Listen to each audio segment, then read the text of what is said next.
Labis na nalungkot at nag-aalala ang marami sa kalagayan ngayon ng aktres na si Angelica Panganiban. Hindi inasahan ng aktres na mangyayari ito sa kanya.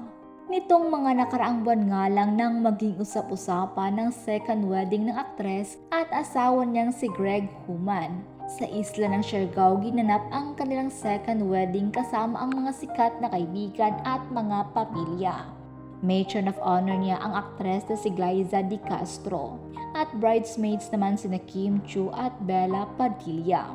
Naging madamdamin ang exchanging of vows ng dalawa, pero napuno naman ng saya ang kabuuan ng engranding selebrasyon ng pag-iibigan nila. Una silang kinasal noong December 31, 2023 sa isang secret wedding na ginanap sa Los Angeles, California. Pero ano nga ba ang matinding pagsubok na pinagdadaanan ng aktres na yon?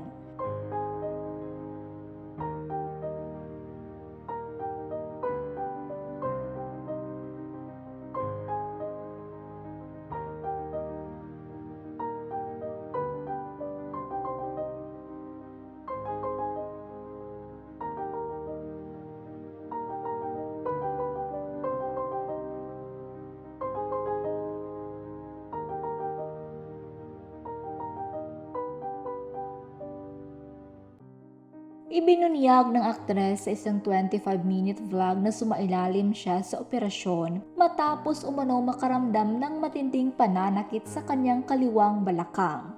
Kwento niya sa video, noong nakaraang taon pa daw siya na-diagnose na may vascular necrosis, pero nagsimula daw ang matinding pananakit na nararamdaman niya noon pang 2022. Kitang-kita sa video kung gaano katindi ang sakit na nararamdaman ng aktres.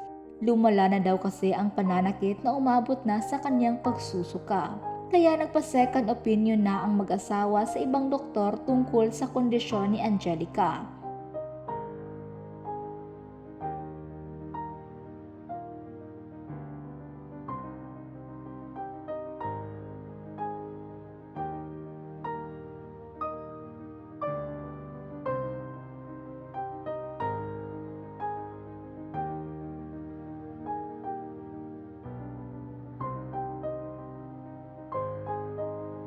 Kaya sumailalim si Angelica sa hip surgery.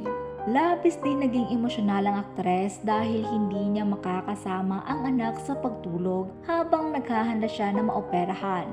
Dagdag niya pa, inakala daw ng doktor niya noon na normal lang ang pananakit ng balakang niya dahil sa kanyang pagbubuntis noon sa kanilang baby bean.